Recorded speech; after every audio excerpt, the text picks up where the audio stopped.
Buenos días y bienvenida a todo el mundo a este tercer Congreso de Análisis Crítico del Presente. Hoy nos encontramos en la localidad de Pioz, en la Alcarria, para hablar sobre ontología, y más concretamente sobre ontología materialista. Tiene sentido hoy un discurso sobre la estructura de la realidad, la ontología tradicional, a veces identificada con la metafísica, seguramente de manera confusa o quizás de manera interesada, para decir que solamente una ontología puede ser metafísica, no podría haber una ontología materialista. Frente a esto, Gustavo Bueno se pronunció hace ya más de 50 años al respecto y nosotros pretendemos aquí recoger pues el guante lanzado por Bueno y proseguir la trayectoria. Para ello, contamos aquí con un invitado de excepción para iniciar este tercer congreso. Se trata de Felipe Jiménez Pérez, profesor de filosofía, de enseñanza secundaria y bachillerato, ya jubilado, doctor en filosofía, precisamente con una tesis sobre la filosofía de Gustavo Bueno, ontología y gnoseología, autor de obras muy destacadas al respecto, la ontología materialista de Gustavo Bueno del año 1994 y la filosofía de Gustavo Bueno, gnoseología y ontología del año 2005. Y hoy nos va a hablar de un tema fundamental respecto a la ontología materialista. Bueno señaló en los últimos años de su trayectoria académica y vital que el materialismo filosófico no versa sobre la materia, sino sobre el universo, y entonces hoy nos va a hablar Felipe Jiménez del fundamento cosmológico, pues de ese giro, si se quiere, que dio Gustavo Bueno a su sistema en los últimos años. Nos va a hablar del principio antrópico, no es la primera vez que nos habla de ello, pero vamos a aprovechar este evento para seguir tratando sobre un tema de la cosmología moderna, de la más actual, que es el principio antrópico. Así que sin más, le cedemos la palabra a Felipe Jiménez para que nos ilustre sobre el principio antrópico. Bueno, pues comenzaré diciendo que el principio antrópico involucra muchas cuestiones de teoría de la ciencia, de teoría del conocimiento, de cosmología, evidentemente, de ontología y de metafísica. ¿Por qué no? Porque ha habido algunas derivadas del principio antrópico que desembocan en la metafísica clásica, por ejemplo, la quinta vía de Santo Tomás, que es lo más conocido académicamente por el común de los que han estudiado la filosofía, ¿no? ¿Por qué todo esto? Bueno, esto también nos involucra en el tema de idealismo versus realismo o versus materialismo, ¿no? El idealismo, todo el mundo sabe que el sujeto es el que conoce la realidad, pero incluso la conoce dentro de su conciencia, e incluso hay algunas direcciones muy radicales que consisten en afirmar que el sujeto constituye la realidad en su conciencia, o sea, que la fabrica. O sea, que no hay realidad, no hay cosa en sí. Es todo un... Bueno, pues por ejemplo tenemos...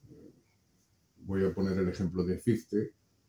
Yo solo conozco los contenidos de mi conciencia, que esto lo afirma en El destino del hombre. Pero, por ejemplo, eso venía ya de Descartes con el idealismo cuando aparece con Descartes, ¿no? De alguna manera también en la Edad Media, Gregorio de Rímini ya había por ahí lanzado la idea de que el entendimiento constituía la realidad. No estaba claro, pero en el caso de Descartes, bueno, lo único que le libra a Descartes del solipsismo es la creencia en Dios, que es la que garantiza que yo todo lo que observo fuera de mí, pues parece que existe, aunque me dé la vuelta. En la filosofía moderna el idealismo es dominante, básicamente. El caso extremo es Berkeley, que afirma que, bueno, ser es ser percibido y todo se reduce a la percepción, por lo tanto, si tú te das la vuelta, lo que has percibido ya no existe, porque solo existe el aquí y la ahora. Cuando Kant escribió la crítica de la razón pura, hubo una recensión de un tal Garbe que decía que, bueno, que aquello era igual que lo de Berkeley. Kant montó en cólera porque afirmaba que este hombre no se había enterado de nada. Realmente lo que dice Kant es que ser es ser conocido y que cuando tú te das la vuelta, vamos a seguir con esta comparación, pues sí existe la realidad, es lo que se llama la experiencia posible, ¿no? Y por lo demás Kant se garantiza un polo realista que es la cosa en sí. Cosa que, por cierto, Nietzsche, el señor Fichte niega, y el señor Schelling también niega, y el señor Hegel también niega. O sea, el idealismo alemán posterior a Kant profundizó en el idealismo. Y entonces, esto ha seguido ya de la filosofía contemporánea, ¿no? Cuando, por ejemplo, Husserl dice que conocemos esencias. Husserl está a medio camino al principio, porque sostiene a lo platónico que hay esencias, en el mundo, que son las cosas que todo lo que percibimos son esencias. Pero Husserl, a partir de 1929, se confiesa idealista trascendental a lo Kant. Husserl distingue, como todo el mundo sabe, entre actitud natural y actitud fenomenológica. La actitud natural es la del hombre vulgar, que cree que no pasa nada, que lo que ve no, bueno, pues no le da ningún problema, lógicamente, claro, pues el hombre vulgar, la experiencia vulgar, el realismo ingenuo, el realismo vulgar, no constituyen ningún problema filosófico para el hombre vulgar, evidentemente. El problema es cómo justificar eso frente al idealismo y cómo luchar o polemizar entre la idea realista y la idea idealista, ¿no? El principio antrópico también se mete en estos terrenos. El problema es, ¿las leyes de la física necesitan del hombre? Hombre, para empezar, el hombre formula las leyes de la física, claro. ¿La cosmología es una ciencia beta operatoria o alfa operatoria? Eso es utilizando la terminología de Gustavo Bueno. Ya se sabe que cuando es beta operatoria, pues el sujeto no lo puedes segregar. En cambio, cuando es una dirección alfa operatoria, queda factorizado en factores objetivos y desaparece. No hace falta que el químico meta ahí, que soy un químico que está aquí dentro de la ecuación, no hace falta.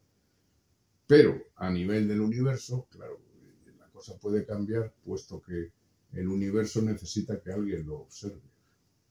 Quiero decir que si observamos el universo es porque hay una inteligencia, una conciencia que está observando el universo.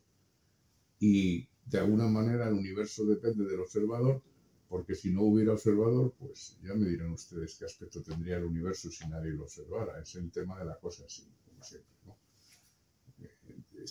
Parece que es una tontería. Evidentemente no hace falta que esté sujeto para conocer la ley de la gravitación, bueno, pero claro, luego a nivel más metafísico, si no hay observador, no se puede hablar de este asunto, claro. Claro, también podemos plantearnos, bueno, si el oxígeno existe porque Lavoisier y Priestley lo descubrieron, o existía, pero claro, ellos le dan la formulación que en los institutos o en las facultades de química se da al oxígeno, y el oxígeno ya no se puede desprender de toda esa construcción operatoria, como ya sabemos, ¿no? Claro que el oxígeno existe, pero estamos aquí analizándolo desde el famoso hiperrealismo de Gustavo Bueno. La realidad la construye el sujeto, pero físicamente, materialmente, no la conciencia trascendental, ¿no?, de un idealista. Bueno, pues Santo Tomás de Aquino, como todo el mundo sabe, en la quinta vía formula el principio de entendimiento del universo como una teleología dirigida por Dios y en dirección hacia Dios, ¿no? El principio antrópico alude al puesto que el hombre ocupa en el cosmos, el sentido de la vida de alguna manera, el sentido de la existencia humana, e intenta responder a la pregunta ¿para qué estamos aquí? Que es como decir ¿por qué hay más ser más que nada? Como dijo el señor Leibniz. ¿Por qué estamos aquí? Esta pregunta trata de ser respondida por el principio antrópico, que es la cuestión de si el hombre ocupa en el universo un lugar singular o es más bien un ser como otro cualquiera y sin ninguna trascendencia para la física astronómica en las teorías cosmológicas que se formulen. Por el mero hecho de existir, tenemos forzosamente que haber nacido en la Tierra. Bueno, pues tiene que haber oxígeno, pues, bueno, somos unos animales inteligentes que vivimos en la Tierra y hemos conocido parte del universo y hemos formulado leyes de la física. Bueno, pues, ¿qué voy a decir? Esto no hace falta ser una lumbrera para darse cuenta de ello, ¿no? ¿Qué aspecto tendría el universo si los hombres no existieran? Pues bueno, es una pregunta carente de sentido, porque sería imposible responderla, claro.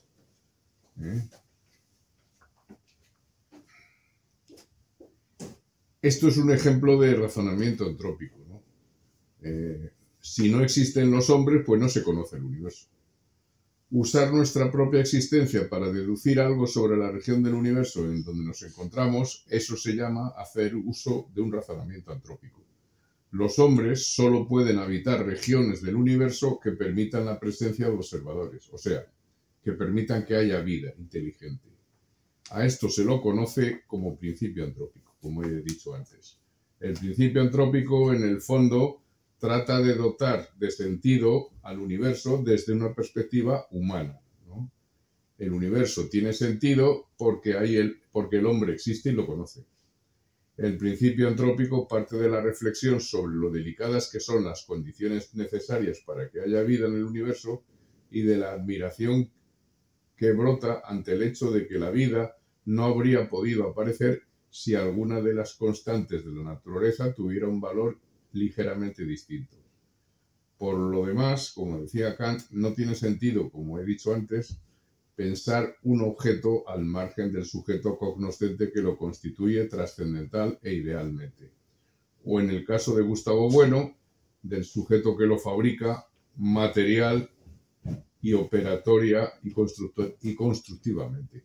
¿Qué aspecto tendría el universo si nadie lo conociera, sin un sujeto cognoscente independiente de su ser conocido por nosotros?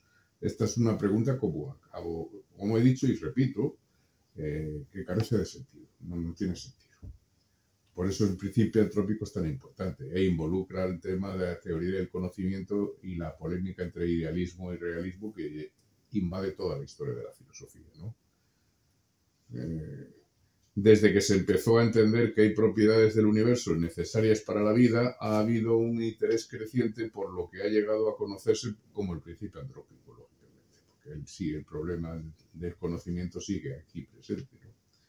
Hay que tener claro de entrada que ninguna ciencia natural considera relevante a la especie humana. No hay necesidad de Dios ni hay necesidad de hombre para estudiar científicamente el universo desde la física. Nosotros podemos segregar sujeto cognoscente de las operaciones teóricas respecto al universo, ¿no? El principio copernicano, que al contrario que el principio antrópico sostiene lo contrario del principio antrópico, fue formulado en 1948 por Hermann Bondi. Sostiene este principio que nuestra posición de observadores del universo no es privilegiada ni distinta de otras posiciones. El principio antifinalista sostiene que toda interpretación finalista de los fenómenos naturales no es válida y va contra la objetividad de la ciencia natural.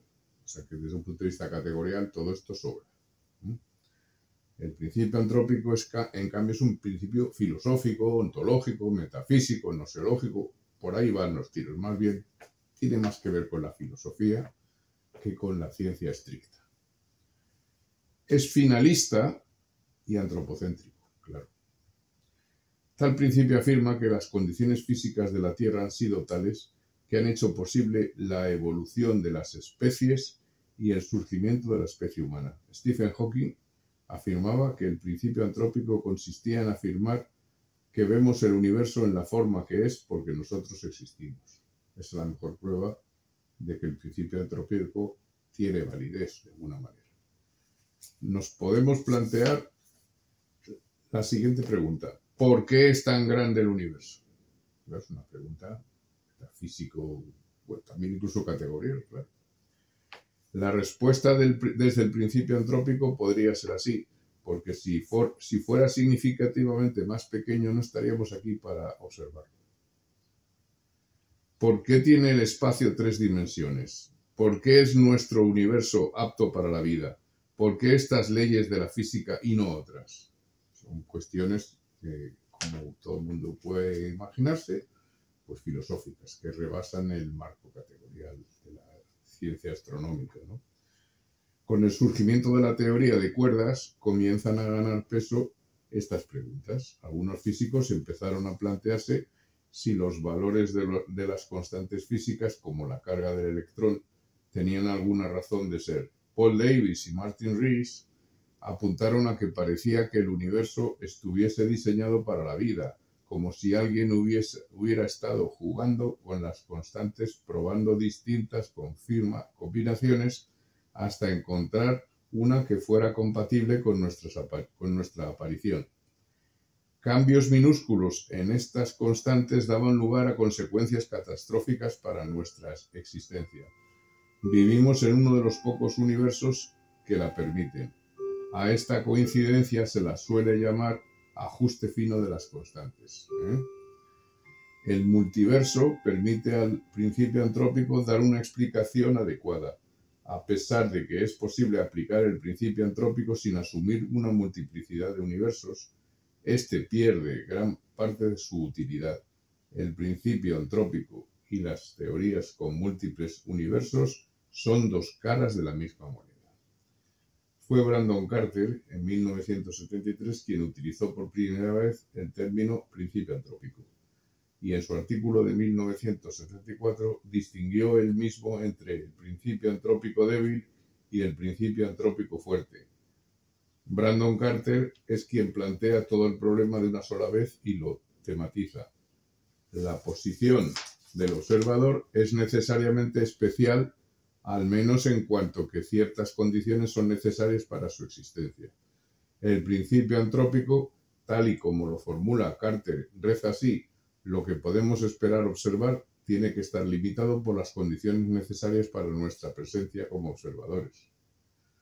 O sea que el observador está determinado por el universo, pero el universo también está determinado por el observador. ¿Vale? Podríamos decir que esto es circular, de alguna manera. O también se le llama dialelo, ¿no? Brandon Carter afirma que tiene que haber una explicación para la sorprendente debilidad de la constante de interacción gravitatoria. Si la constante fuese de un orden de magnitud mayor, la mayoría de las estrellas serían gigantes azules, un tipo de estrella de gran poder de irradiación y consecuentemente de corta vida. Si por el contrario la constante gravitacional fuese de un orden de magnitud menor, solo habría enanas rojas, estrellas de larga vida y débil radiación. Ahora bien, parece ser que la aparición de la vida requiere estrellas capaces de calentar durante suficiente tiempo una región del espacio donde un planeta pueda tener una órbita estable, pero ni las gigantes azules ni las enanas rojas pueden satisfacer estas condiciones. Así pues, parece que el valor de la constante de interacción gravitatoria no es azarosa, puesto que si fuese muy distinto no estaríamos aquí para verlo. En el problema de la constante cosmológica nos encontramos en otro caso de ajuste fino de las constantes. La constante cosmológica es un término que Einstein introdujo en sus ecuaciones para asegurarse de que dieran lugar a un universo estático.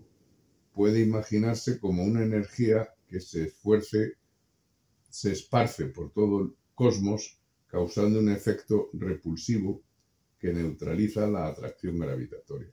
Cuando más tarde se descubrió que nuestro universo está en expansión, Einstein llamó a su constante el mayor error de su vida. Sin embargo, la constante cosmológica regresó con fuerza con el descubrimiento de que el cosmos no solo se expande, sino que se acelera. La expansión se da cada vez más rápida.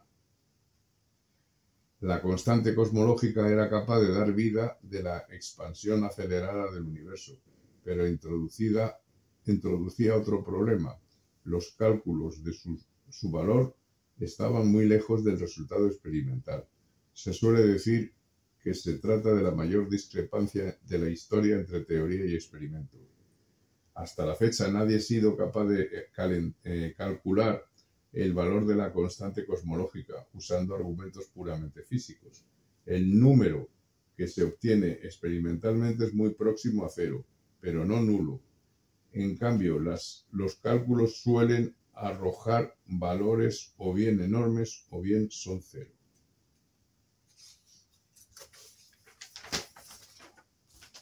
El valor actual de la constante cosmológica es compatible con la vida.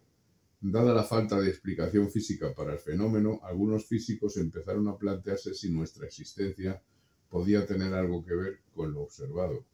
Otro argumento antrópico de Carter consiste en recurrir al valor de la constante de interacción asociada a la fuerza fuerte o nuclear. Esta fuerza apenas basta para mantener los protones y neutrones en los núcleos. Solo con que fuera un poco más débil, el hidrógeno sería el único elemento existente, lo que probablemente explicaría también la presencia de la vida.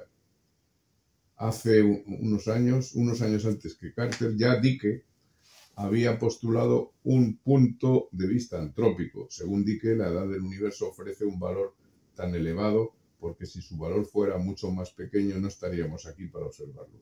Otro tanto puede decirse para rechazar la posibilidad de una edad significativamente mayor. ¿Por qué es tan grande el universo? Porque si fuese significativamente más pequeño, más joven, no estaríamos aquí para verlo.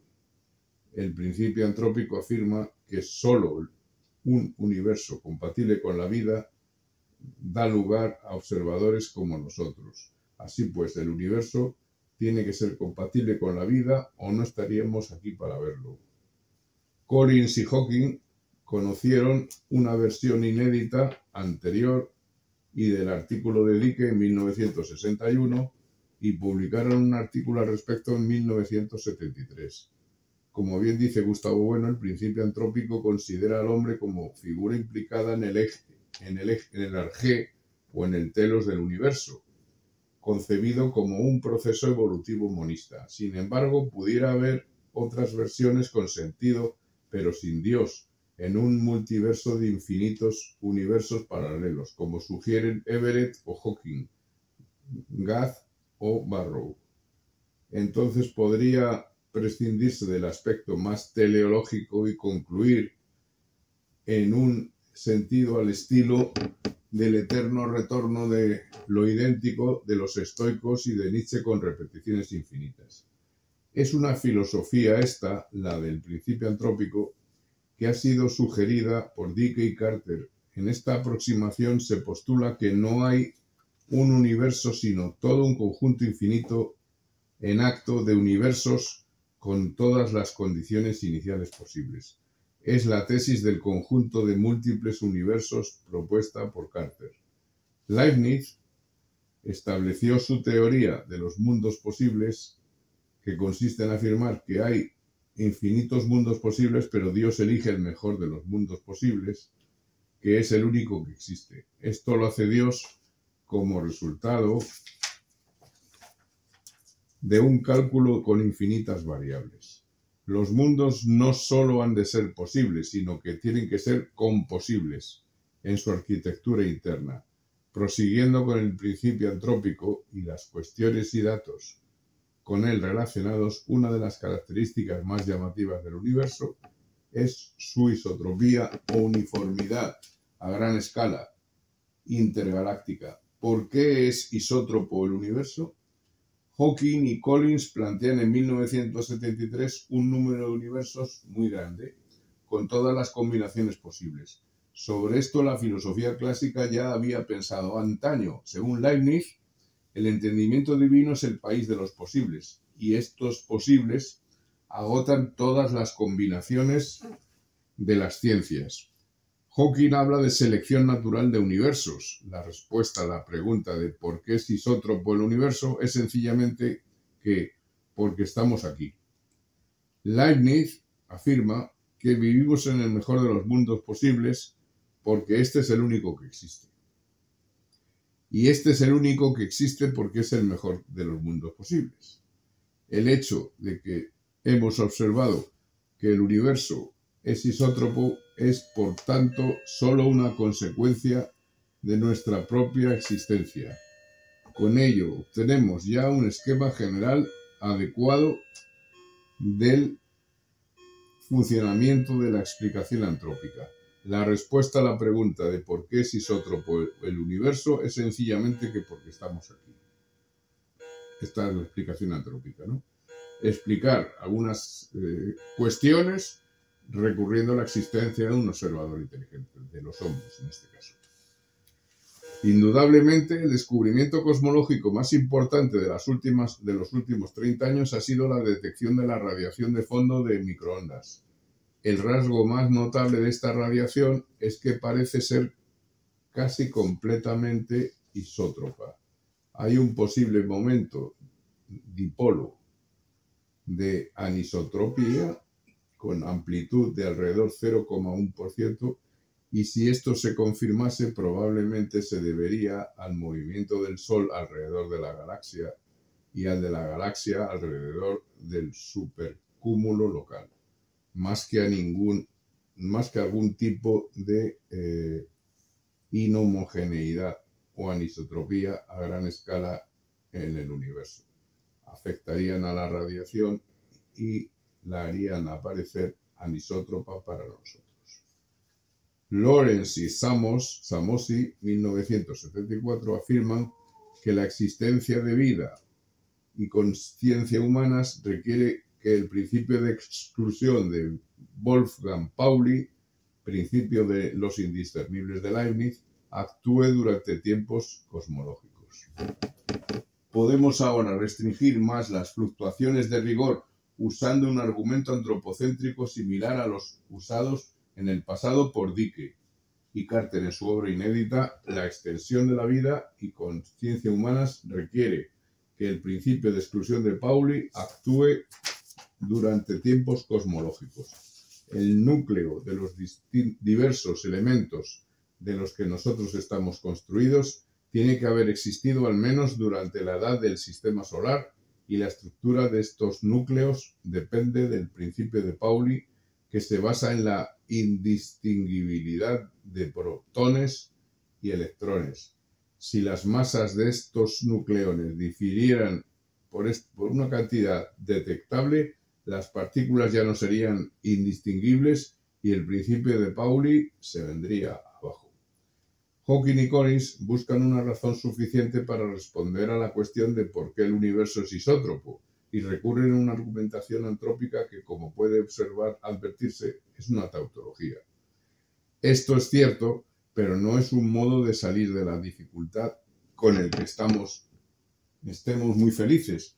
Por tanto, tenemos que afrontar la embarazosa cuestión de por qué es isótropo el universo. La respuesta más atractiva parecería venir de la idea de Dicke Carter de que hay un número de universos muy grande con todas las combinaciones posibles de datos iniciales y de valores de constantes fundamentales.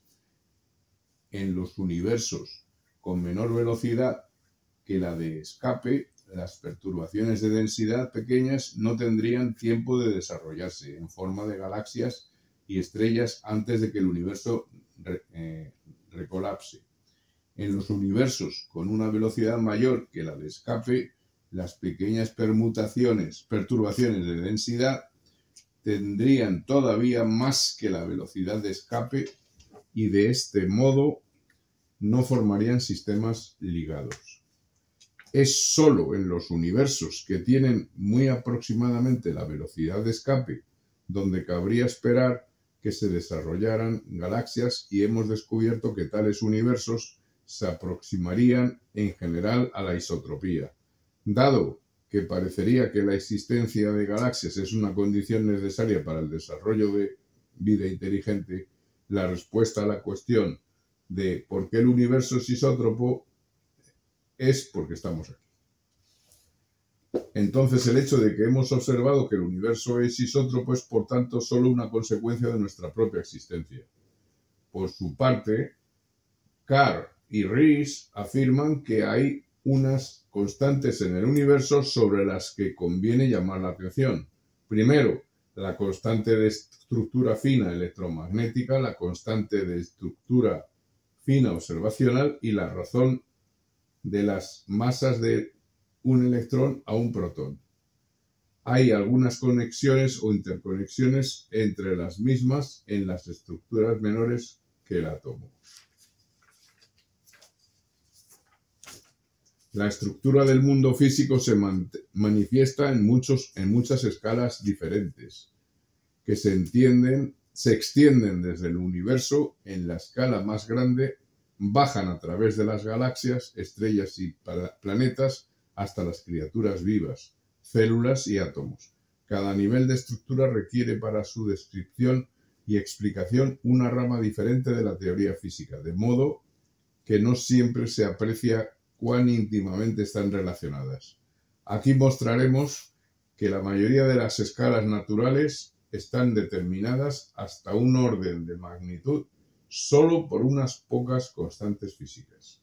Otras relaciones diversas entre constantes macro y micro atómicas dependen también de sus valores de construcciones antrópicas. Tales consideraciones no proporcionan una explicación física real, pero pueden indicar por qué encontramos que estas razones fundamentales tienen sus valores observados. Tenemos, por ejemplo, el valor de S, la razón del número de fotones con respecto al número de bariones del universo. Este valor es susceptible de determinación parcial mediante el principio antrópico. Otra coincidencia sería la conexión entre la constante de estructura fina electromagnética y la desestructura fina gravitacional. Hawking, por su parte, declara que el hecho notable que hay que tener en cuenta es que los valores de las cantidades de partículas en la naturaleza y de las fuerzas parecen haber sido ajustadas sutilmente para hacer posible el desarrollo de la vida. Por ejemplo, si la carga eléctrica del electrón hubiese sido solamente ligeramente diferente, las estrellas o habrían sido incapaces de quemar hidrógeno y helio o por el contrario no habrían explotado. Otra coincidencia que tiene un interés antrópico es la nucleosíntesis descubierta por Fred Hoyle. Si la reacción 3HE lleva a C, claro, no actuará resonantemente, entonces la cantidad de carbono producida sería despreciable. La evidente presencia de carbono y de sus componentes llevó a Hoyle a predecir que las reacciones 3HE, C, 2HE, BE y B más EE igual C, otra vez, 3 átomos de helio darían 1 de carbono, 2 átomos de helio darían 1 de berilio, y el berilio más el helio daría también carbono. Tendrían que ser resonantes. Poco tiempo después, esta predicción fue confirmada experimentalmente, hallándose un valor energético de resonancias muy próximo al predicho por Hoyle. Pero lo más curioso fue la coincidencia que se daba allí, porque el nivel de resonancia del carbono 12 calculado estaba justamente un poco por encima del nivel del berilio 8 más el helio 4. De modo que la energía térmica del interior de una estrella permitía que ocurriera un proceso de resonancia.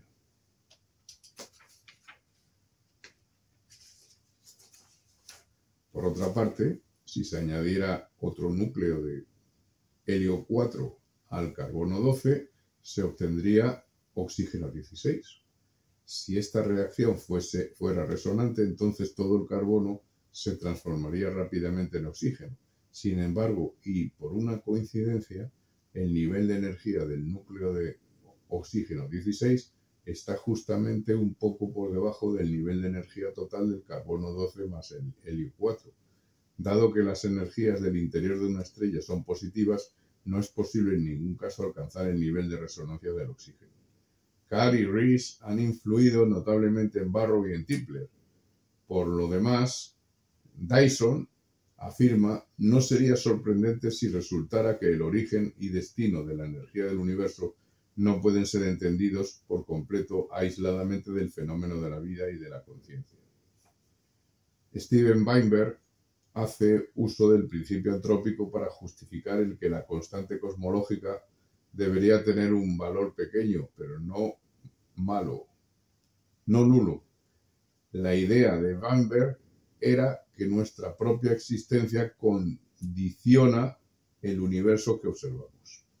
Fue Brandon Carter quien, como hemos afirmado antes, distinguió ya en 1973 entre principio antrópico débil y principio antrópico fuerte. El principio antrópico débil, PAD, afirma que nuestra ubicación en el universo es necesariamente privilegiada, hasta el punto de que es compatible con nuestra existencia como observadores. El principio antrópico fuerte, PAF, afirma que el universo y por lo tanto los parámetros fundamentales de los que depende tiene que ser de tal modo que admita la creación de observadores dentro de él en algún estadio.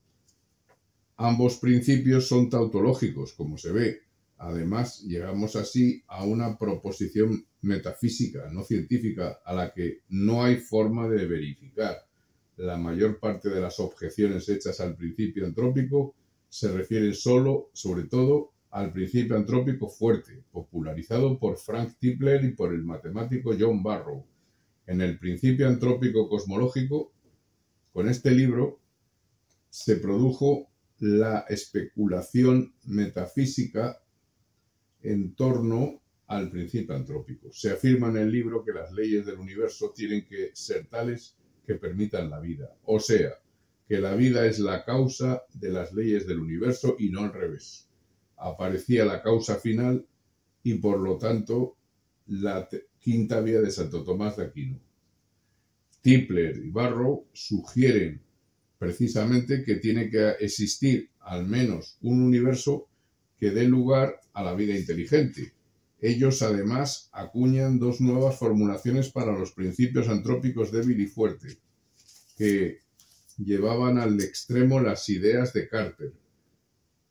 PAD, los valores observados de las cantidades físicas y cosmológicas no son igualmente probables, sino que están restringidos por el requisito de que exista vida, de que pueda evolucionar basada en el carbono, así como por el requisito de que el universo sea lo suficientemente viejo para haberlo hecho.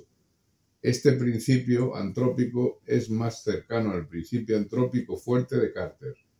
El principio antrópico fuerte de Tipler y Barrow dice lo siguiente: el universo debe tener las propiedades que le permitan desarrollar vida en algún punto de su evolución.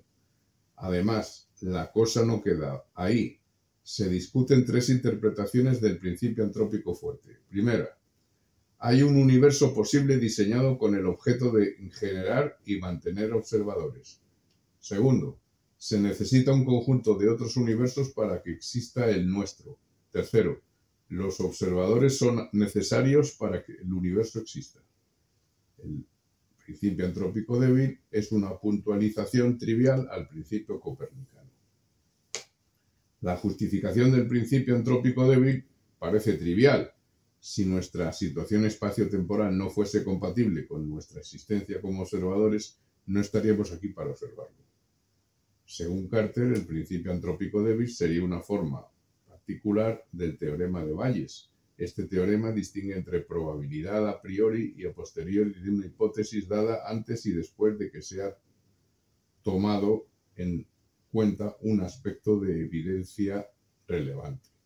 El principio antrópico débil está definido como un efecto de bioselección por Carter. No es más que una aplicación del teorema de Bayes, puesto que nos enseña a tener en cuenta al evaluar un determinado tipo de sucesos o teorías cosmológicas, que su probabilidad relativa está condicionada por la evidencia de que existe una forma de vida inteligente basada en el carbono. Según Hawking, el principio antrópico débil dice que en un universo que es grande o infinito en el espacio y o en el tiempo, las condiciones necesarias para el desarrollo de una vida inteligente se darán solamente en ciertas regiones que están limitadas en el tiempo y en el espacio. Los seres inteligentes de estas regiones no deben, por lo tanto, sorprenderse si observan que su localización en el universo satisface las condiciones necesarias para su existencia. En cambio, el principio antrópico fuerte está ligado con la noción de mundos posibles o conjunto de universos. Se llega así a la afirmación de que hay una pluralidad absoluta, infinita, de mundos diferentes, separados, que cubren todas las combinaciones posibles. Solo pueden albergar la vida aquellos universos cuyas características obedecen al principio antrópico. Nos encontramos entonces en uno de estos universos últimos y no tenemos por qué interrogarnos sobre la probabilidad de realización de la clase a la que pertenece nuestro universo, puesto que no tenemos elementos elección. En efecto, no podríamos encontrarnos en otra parte. Esta afirmación guarda semejanzas asombrosas y sorprendentes con las ideas del filósofo alemán Leibniz. Según Leibniz, en el momento de la creación, Dios contempló todos los universos posibles y eligió el mejor de ellos. Esto significaba el principio de lo mejor asociado al principio de razón suficiente. El universo, según Leibniz, es el conjunto de todas las fuerzas que existen y actúan a causa de la fuerza o principio interno. Esto es la doctrina de los mundos posibles de Leibniz. Según Stephen Hawking dice que nuestro universo es lógicamente posible desde el punto de vista de las esencias, pero altamente improbable desde el punto de vista de las existencias. Es un mundo extraordinariamente raro, inusual o improbable. Lo que afirma el principio antrópico fuerte es trivial, a saber, que este universo tiene que ser un universo tal que conduzca a la aparición de observadores, porque si no, no estaríamos aquí para observarlo. El PAD solo alude a nuestra ubicación en el universo, en este universo que observamos. El PAF alude al universo mismo. Afirma que hay infinitos universos posibles, pero que solo existe este. Ha tenido lugar una selección natural darwiniana de universos. De esa selección natural ha resultado nuestro universo. No haría falta entonces un Dios creador que creara de entre una infinidad de universos posibles el mejor de los posibles.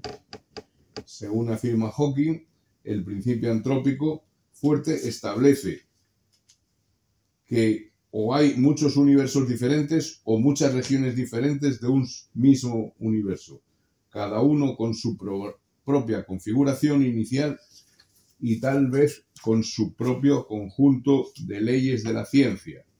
En la mayoría de estos universos, las condiciones no serían apropiadas para el desarrollo de organismos complicados, solamente en los pocos universos que son como el nuestro se desarrollarían seres inteligentes que se harían la siguiente pregunta: ¿por qué es el universo como lo vemos?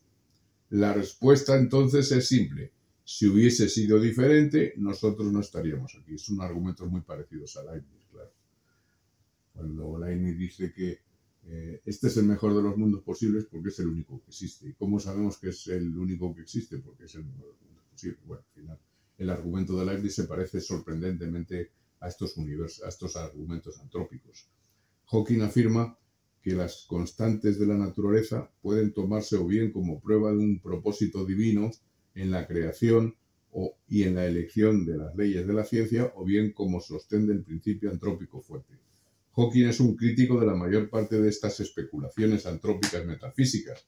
Formula dos principales objeciones. Primero, contra la propuesta de considerar la existencia de infinitos universos, las leyes de la ciencia tienen que ser las mismas en cada región, porque de otro modo uno no podría moverse con continuidad de una región a otra, ¿no? O sea, el principio de economía dice que hay que eliminar todo eso de la teoría, la existencia de infinitos universos.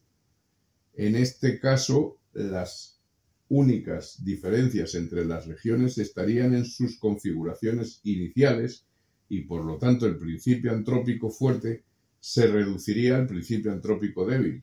La segunda objeción de Hawking afirma que el PAF va en contra de la historia de la ciencia por su carácter metafísico y teleológico.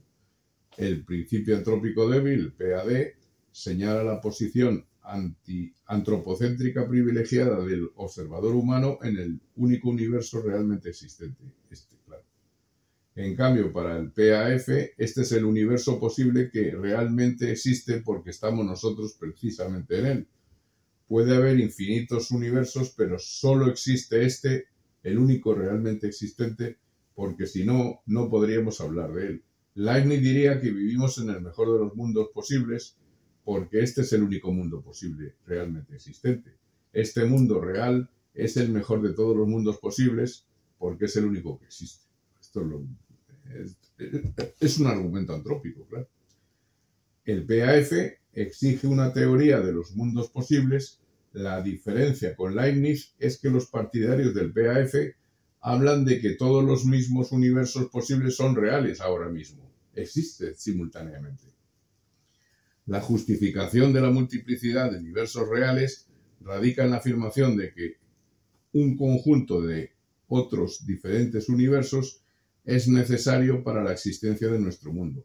Llegamos así al principio antrópico final. El procedimiento inteligente de información tiene que llegar a existir en el universo y una vez que llegue a existir nunca perecerá. Es en un universo, en un número infinito de universos basta con que exista una leve posibilidad o probabilidad de que tenga lugar algo para que ese algo se repita infinitas veces. Los universos paralelos aparecen dentro del universo, del contexto del principio antrópico. Pueden existir múltiples universos entre los cuales solo algunos serán aptos para la presencia del hombre, uno de los cuales será el nuestro. Según la teoría de Everett, cada resultado de una medición lleva asociado un universo distinto. En 1957, Everett especuló con la teoría de la existencia de infinitos universos, donde copias del nuestro con leves variaciones siguen sus propias vidas o trayectorias. La teoría de los muchos mundos de Everett se basa en que ciertas observaciones en mecánica cuántica no pueden predecirse del todo. En cambio, hay una amplia gama de posibles observaciones con una diferente probabilidad. Cada una de las posibles observaciones corresponde a otro universo. La matemática cuántica tiene unas ecuaciones algebraicas que admiten varias soluciones, como ocurre con las ecuaciones de segundo grado, cuyas soluciones son varias y solo una concuerda con la realidad del problema correspondiente. Imaginemos que para determinar el número de objetos que se encuentran en un recipiente cerrado, se plantea la ecuación x2 más 5x más 6 igual 0, cuyas soluciones son x2, x y x3. Mientras no se abra el recipiente, estaremos en la duda de si serán 2 o 3 los objetos, o siguiendo el lenguaje de la mecánica cuántica, la situación es un estado de superposición del 50% 2 objetos, 50% 3 objetos. Diremos que al abrir y comprobar que son, digamos, 3 los objetos, hemos hecho la reducción de la expansión de la expresión 1.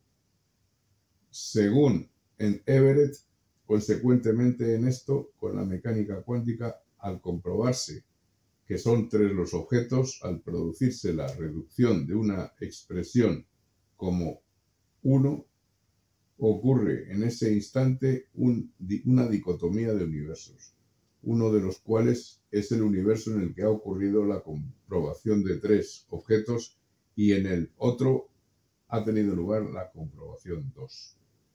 En la mecánica cuántica, siguiendo la interpretación de Copenhague, en el micromundo la ecuación que hay que considerar es la de Schrödinger.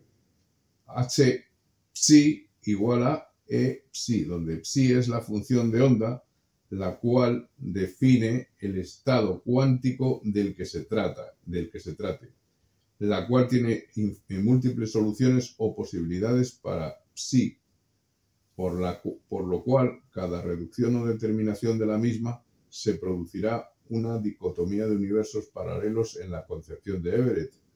Puede ser múltiple el surgimiento de universos, pues múltiple puede ser el resultado. Ninguno de los universos producidos en la reducción descrita tendrá conocimiento del otro. No obstante, si uno de ellos tuviera noticias del otro, de que ha habido una tal dicotomía y que en ese universo la solución para la función de psi ha sido, digamos, A, del estado de superposición de A y B en el otro universo será H, será B. No obstante, en esto último consiste la llamada paradoja EPR, a pesar de la imposibilidad de velocidades superiores a la velocidad de la luz.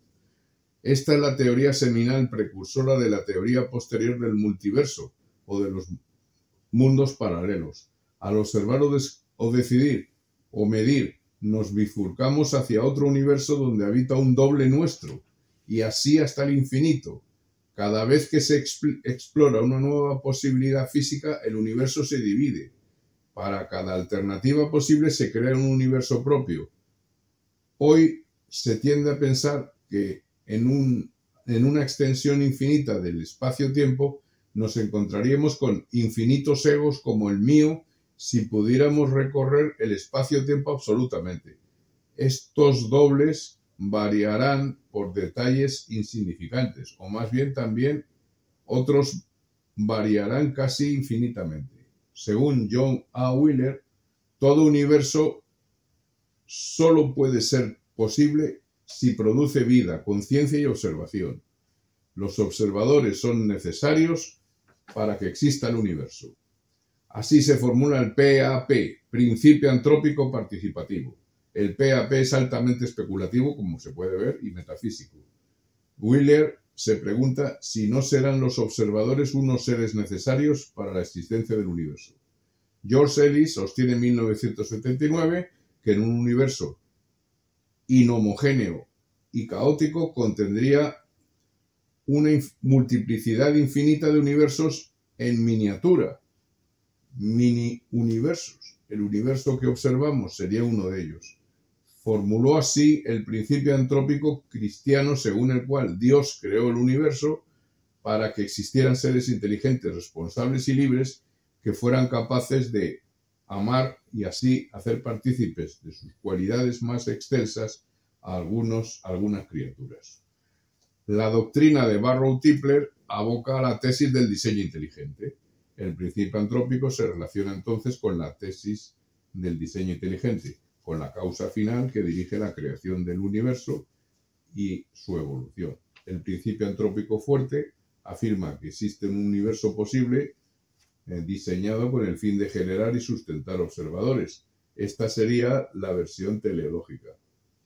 Para que un universo contenga vida inteligente con observadores humanos es necesario que inicialmente haya un conjunto de otros universos diferentes al nuestro. El principio antrópico final sostiene que el procedimiento de información tiene que llegar a existir en el universo y una vez que llegue a existir nunca perecerá. El principio antrópico final es un principio antrópico finalista teleológico.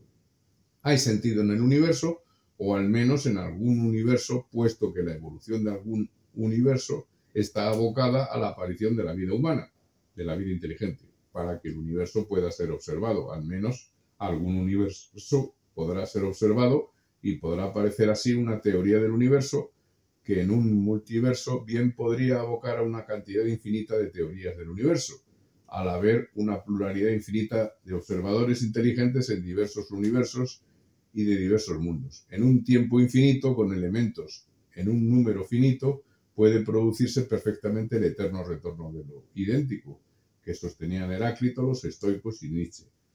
Según John Barrow, en el libro de los universos, hace ya tiempo que los cosmólogos han percibido la existencia de un vínculo sorprendentemente estrecho entre las propiedades del universo a gran escala y la existencia de vida en él.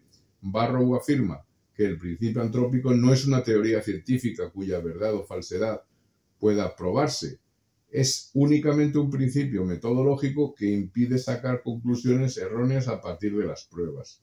Reconoce que hay propiedades del universo que son necesarias para la evolución y persistencia de la vida en él, de modo que no es posible observar que sean distintas de lo que son.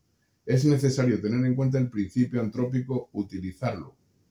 El singular comportamiento de los universos inflacionarios, eternos y caóticos indica por qué es esencial tener en cuenta la selección antrópica. El principio antrópico obliga a considerar los universos posibles.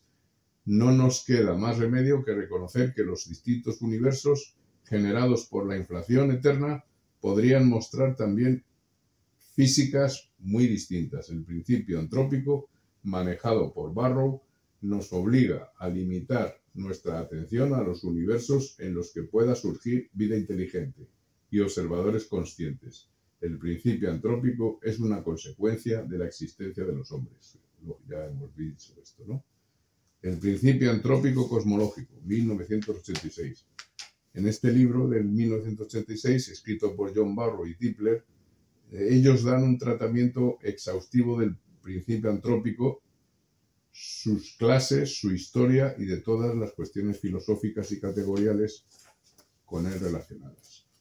Vamos a señalar algunos de los contenidos más importantes que figuran en este libro en relación con lo que buscamos establecer, a saber, una historia del tiempo del principio antrópico y algunas doctrinas de los autores del libro y de otros autores mencionados en relación con el principio antrópico. El principio antrópico está relacionado con la quinta vía de Santo Tomás de Aquino, como ya hemos dicho. Esto es con el argumento físico-teleológico de Kant y, por lo tanto, tal y como es expuesto en la crítica de la razón pura y, finalmente, con la contemporánea doctrina del diseño inteligente. Es el más comprensivo, exhaustivo análisis del principio antrópico y en su relación con la quinta vía de Santo Tomás de Aquino. Sin embargo, el principio antrópico, desde la perspectiva que aparece en el libro de Tipler y Barrow, más bien podría considerarse desde la perspectiva opuesta, a saber, se trataría de completar el trabajo empezado por la evolución darwiniana de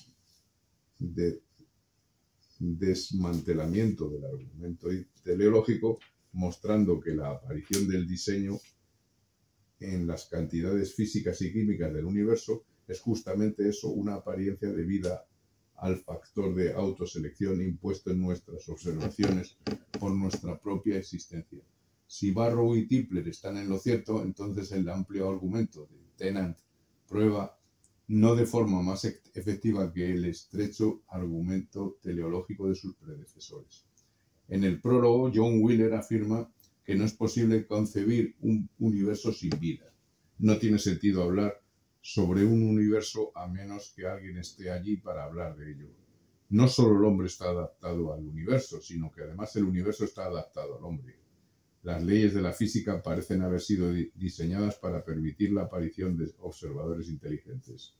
Wheeler se planteaba que si la realidad está supeditada a unas medidas, es posible que la realidad fundamental sea la información sobre esas medidas. Tipler y Barrow llevan la idea de Wheeler más allá y afirman que es posible que el universo simplemente no exista si no es observado.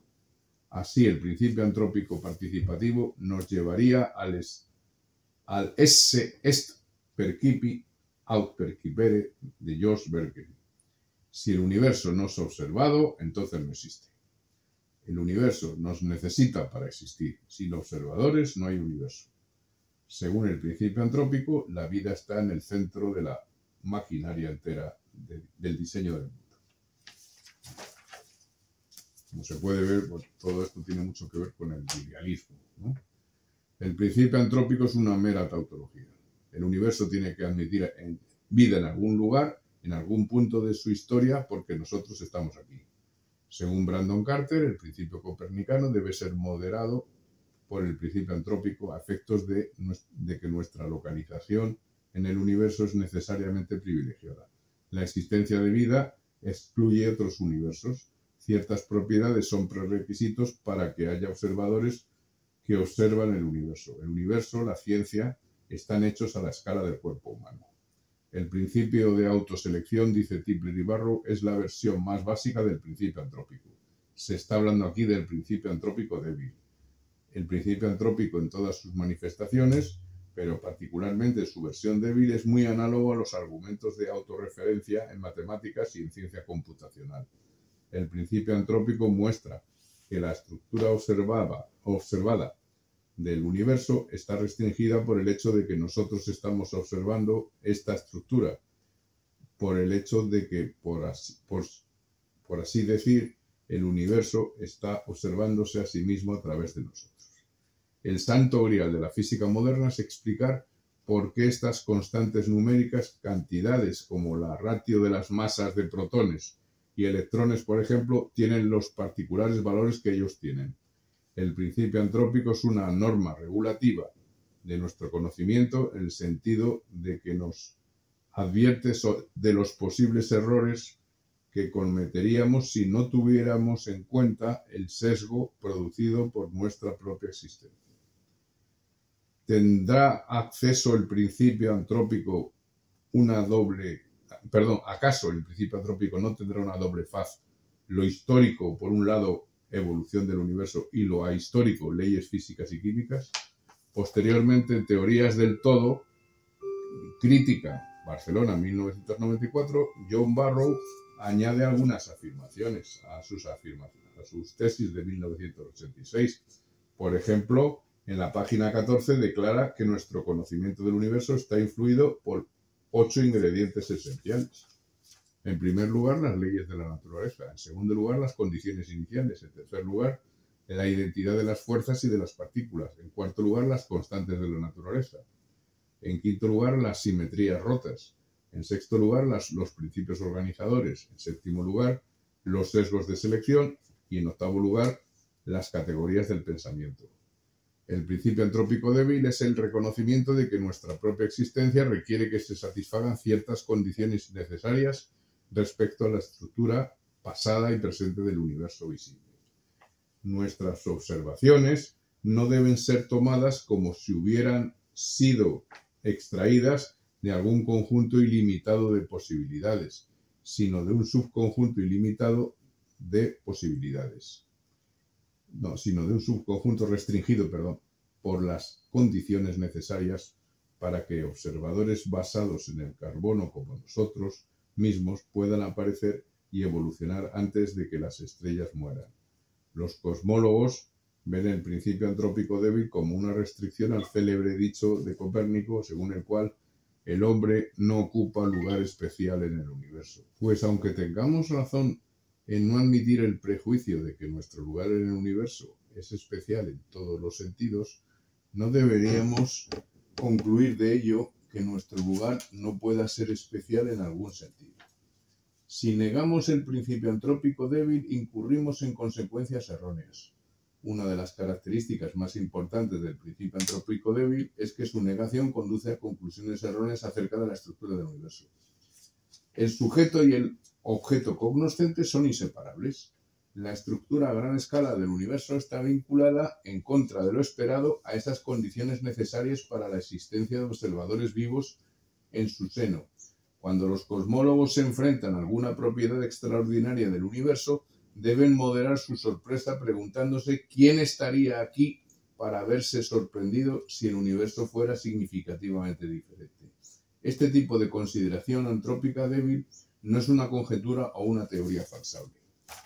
Y aquí precisamente entra el tema de la pluralidad o infinidad de mundos posibles o reales relacionados con el principio antrópico. Si existe algún elemento intrínsecamente aleatorio en la composición del universo, el papel de los sesgos resultará crucial en nuestro programa dirigido al entendimiento del mundo físico. Si tiene una única estructura posible y necesaria por existir solo un universo posible, lógicamente consistente, el efecto de nuestra selección antrópica débil apenas nos deja concluir algo más que nuestra buena fortuna por haber permitido el universo que la vida evolucionase en su seno. Existen aspectos del universo que podrían haber sido de otra forma, y de hecho puede que sean efectivamente de otra forma en partes diferentes del cosmos.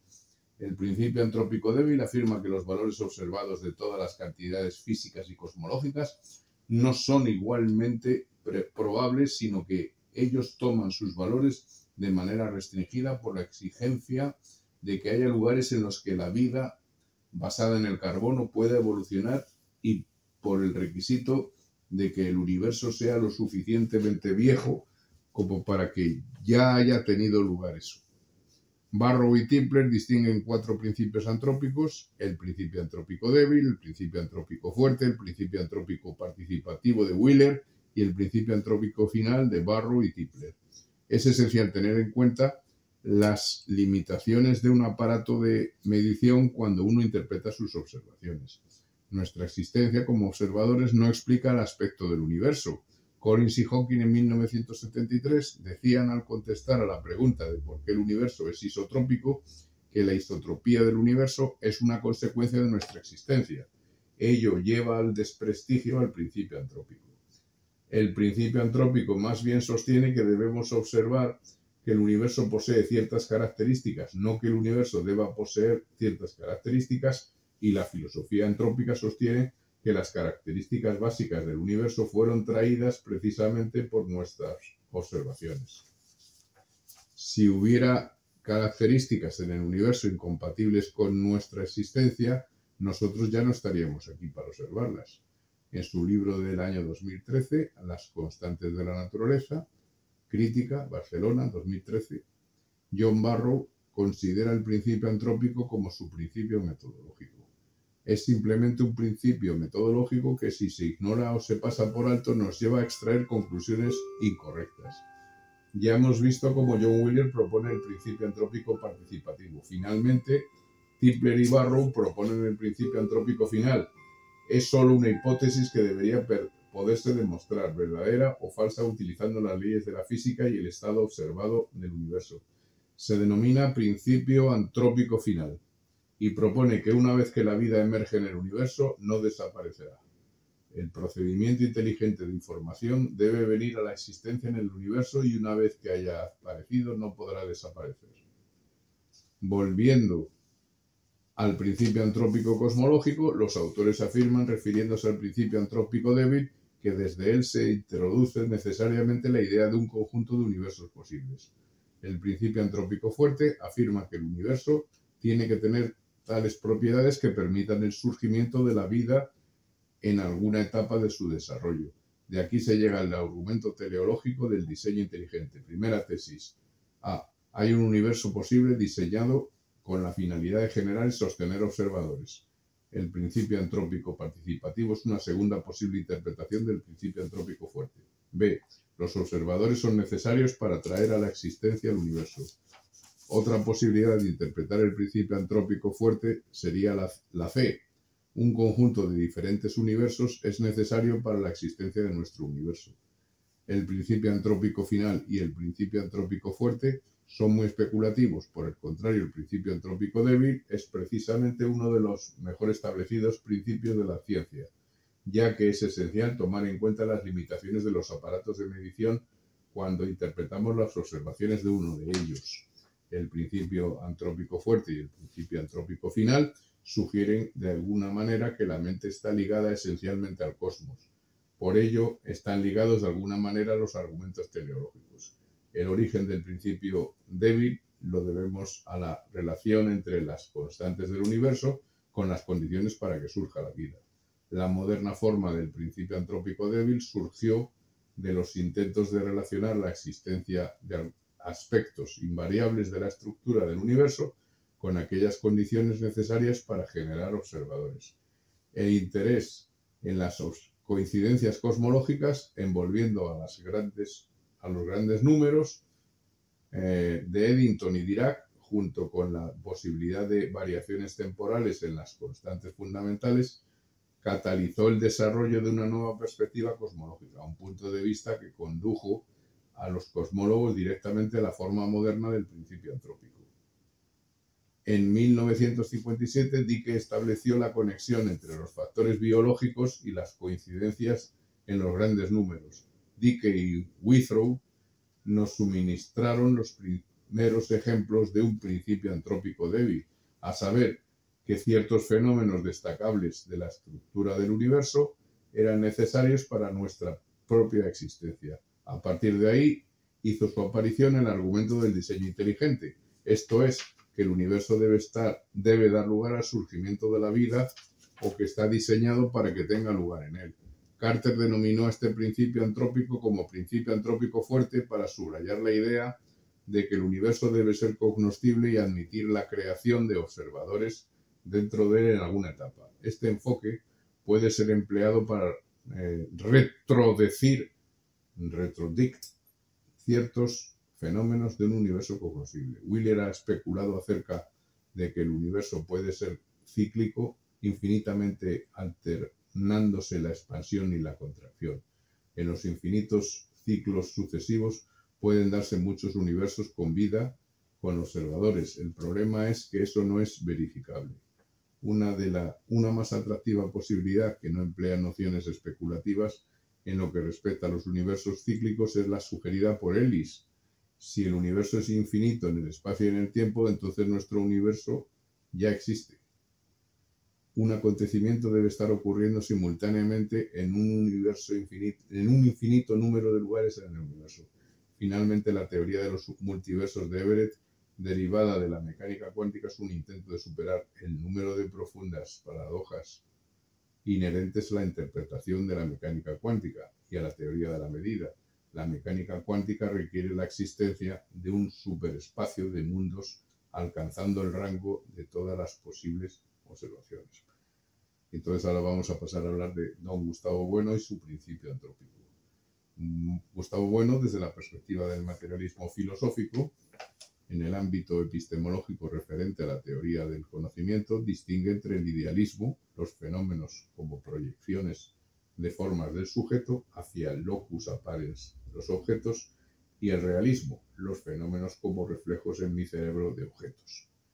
El mundo objetivo se nos presenta como una suerte de espectro de absorción practicado por nuestra subjetividad al intervenir en una realidad envolvente. La morfología del mundo de la ciencia tiene que estar dada en segmentos suyos esenciales a escala del cuerpo humano. Y este es el fundamento más profundo en el que podría asentarse el llamado principio antrópico. El objeto real es el mismo objeto conocido. Según afirma Gustavo Bueno en su doctrina del cierre categorial, las categorías científicas ofrecen las bases más seguras para la posibilidad misma de la vida del hombre en el mundo, siempre que esta vida se suponga ya dada. Nunca hay que olvidar que la ciencia es el resultado del conjunto de operaciones realizadas por los sujetos operatorios humanos y que por ello mismo el mundo, la realidad, se mide a escala humana. Las manipulaciones humanas son a escala del hombre, lógicamente.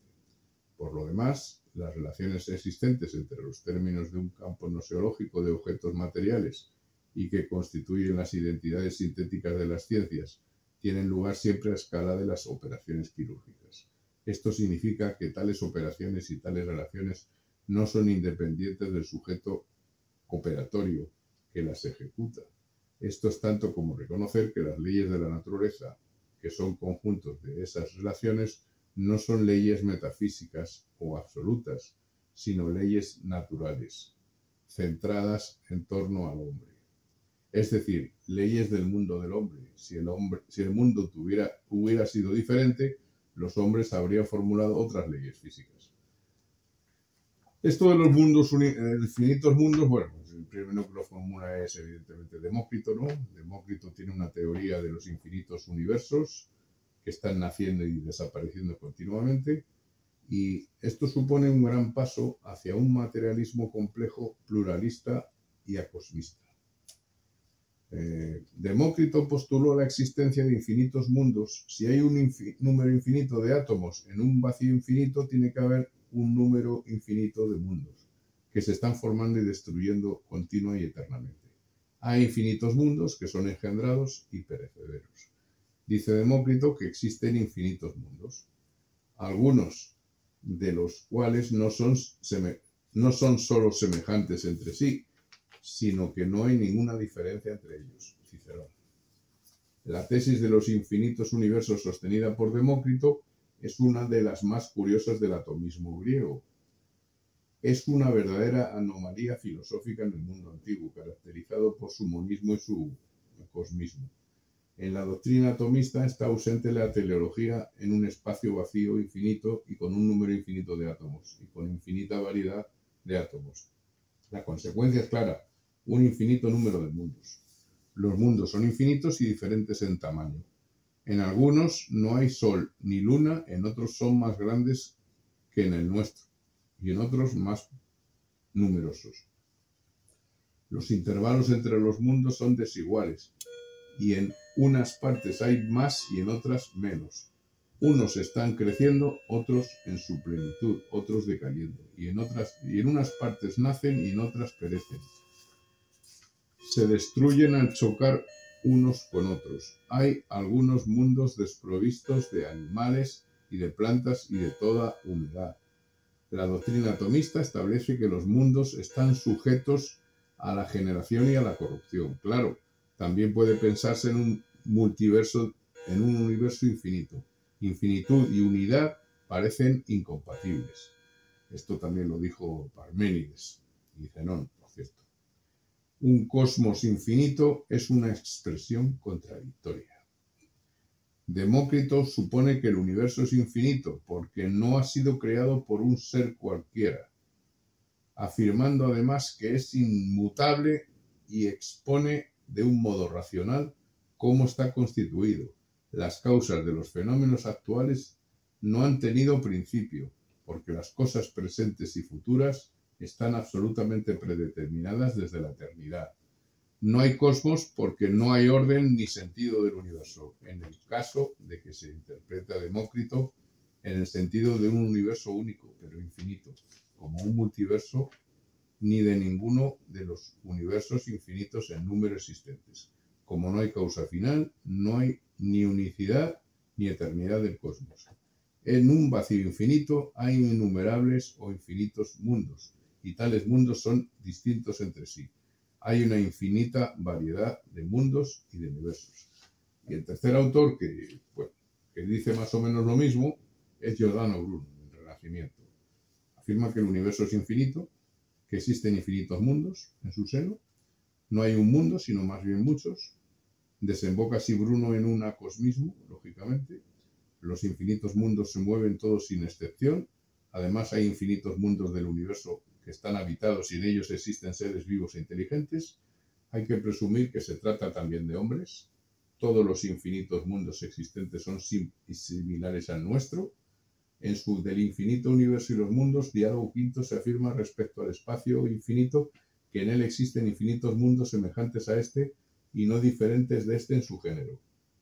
Y antes, en el diálogo 3, afirma: existen pues innumerables soles, existen infinitas tierras que giran igualmente en torno a dichos soles, del mismo modo que vemos a estos 7 planetas girar en torno a este sol que está cerca de nosotros.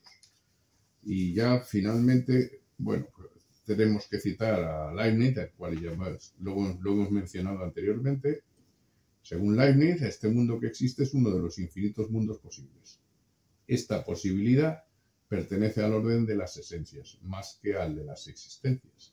Según Barrow, aunque el universo inflacionario no crea todos los mundos posibles en el sentido metafísico de crear todas las variaciones imaginables de todos los aspectos de un universo, sí es capaz de explicar todas las variaciones autocoherentes de la física permitidas por la teoría de cuerdas. Al parecer, el número de ellas es el colosal 10 elevado a 500 que vimos antes. Barrow, sin embargo, añade que en el momento en que uno se toma en serio que todos o casi todos los posibles universos pueden existir o existen, una resbaladiza pendiente se abre. Es la pendiente que conduce a la metafísica del eterno retorno de lo idéntico y de la infinita repetición. En un universo de tamaño y de extensión material infinitos, cualquier cosa que tenga una posibilidad distinta de cero de ocurrir en algún lugar ocurrirá con una frecuencia infinita. Actualmente debe haber un número infinito de copias idénticas de nosotros haciendo exactamente lo que estamos haciendo ahora. La filosofía de Leibniz es cosmista porque vivimos en el mejor de los mundos posibles, en el único universo existente, mientras que los demás posibles no existen, pertenecen al orden de las esencias, no de las existencias. Es que la cosmología actual, merced al PAF, es acosmista, porque afirma la coexistencia de infinitos universos. Pero esta infinitud como hemos visto, tiene consecuencias que nos aproximan a la teoría del eterno retorno. Cualquier cosa que tenga una probabilidad finita de ocurrir, habrá ocurrido una infinidad de veces en el pasado. Un sistema de esencias composibles entre sí, sin contradicciones, es un mundo posible. El principio de no contradicción domina la esfera de los mundos posibles, de las esencias y de los composibles. No todos los mundos posibles son composibles. Las esencias tienen que ser compatibles entre sí. El mundo ha de ser viable. Dios calcula según el principio de lo mejor, y por el principio de la razón suficiente, cum Deus calculat fit mundus. Dios ha creado el mejor de los mundos posibles. La finalidad aflora aquí. La preocupación por la teodicea es la que se advierte tras de la teoría leibniziana de los mundos posibles. Si Deus est unde naturam, unde malum, he aquí la cuestión decisiva que determina la tarea de la teodicea. Los posibles son infinitos, pero no todos ellos llegan a la existencia. Solo aquellos que sean composibles entre sí y responden a la totalidad de las condiciones necesarias para poder existir, llegan a la existencia. Hay una selección divina. Decir que el mundo que hay en él es el mejor es una redundancia, porque si este mundo es el único que hay, ello es porque es el mejor, y es el mejor justamente y precisamente porque lo hay. En verdad, en virtud de la necesidad moral, el mundo actual es el mejor de los mundos posibles. Hay una infinidad de mundos posibles y distintos con los que Dios habría podido llenar el espacio y el tiempo, pero hay solo uno real, que se distingue de todos y es precisamente el elegido por Dios como mejor entre todos los mundos posibles. Hay que concebir los mundos posibles como una colección infinita de mundos en los cuales cada sustancia se halla completamente ajustada a las sustancias del mundo correspondiente. Actualmente se habla de los universos burbuja, doctrina de Alan Guth, llamada del universo inflacionario, que afirma que otros universos podrían surgir de lo que se conoce como inflación eterna. Nuestro universo ha terminado de expandirse y otros, en cambio, siguen haciéndolo. En lugares muy extraños surgirían universos con otras leyes físicas aisladas. Un multiverso o metauniverso es el universo hipotético de múltiples universos posibles, incluyendo nuestro universo, que en conjunto constituyen toda la realidad. Los diferentes universos dentro de un multiverso son a veces llamados universos paralelos. Se habla así de universos paralelos que están ligados a la teoría de las supercuerdas. También se habla de universos branas. Son estos universos paralelos apenas fuera del alcance del nuestro en dimensiones extras al espacio tridimensional cotidiano. Los universos branas podrían flotar dentro de nuestro mismo espacio-tiempo en dimensiones superiores. Los universos hijos hacen alusión a lo siguiente. Es posible que todos los posibles resultados dentro de una situación ocurran en sus propios universos separados. En cada universo existe una copia de ti mismo presenciando uno de los resultados, pensando que tu realidad es la única realidad.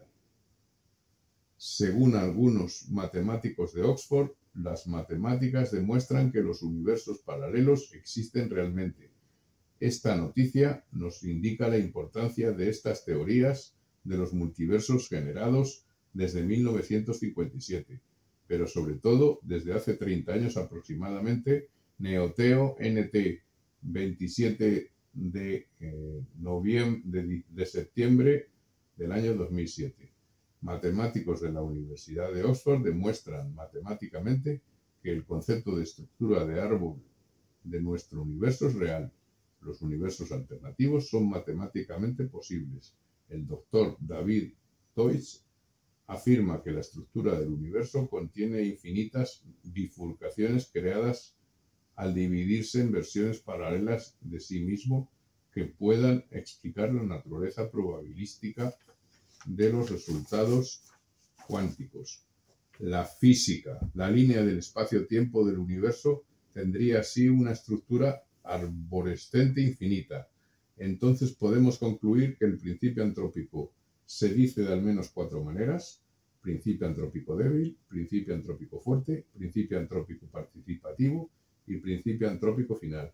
Solo desde la ciencia y desde una filosofía rigurosa podría únicamente el principio antrópico débil ser aceptable sin incurrir en la mala metafísica grosera y zafia de los que sostienen el principio antrópico fuerte con sus delirios incontrolados, y que desde luego el materialismo filosófico también sostiene una suerte de principio antrópico débil al afirmar que la ciencia y nuestro mundo están hechos desde la perspectiva humana y a escala del cuerpo humano y de las operaciones quirúrgicas realizadas por los sujetos operatorios humanos corpóreos.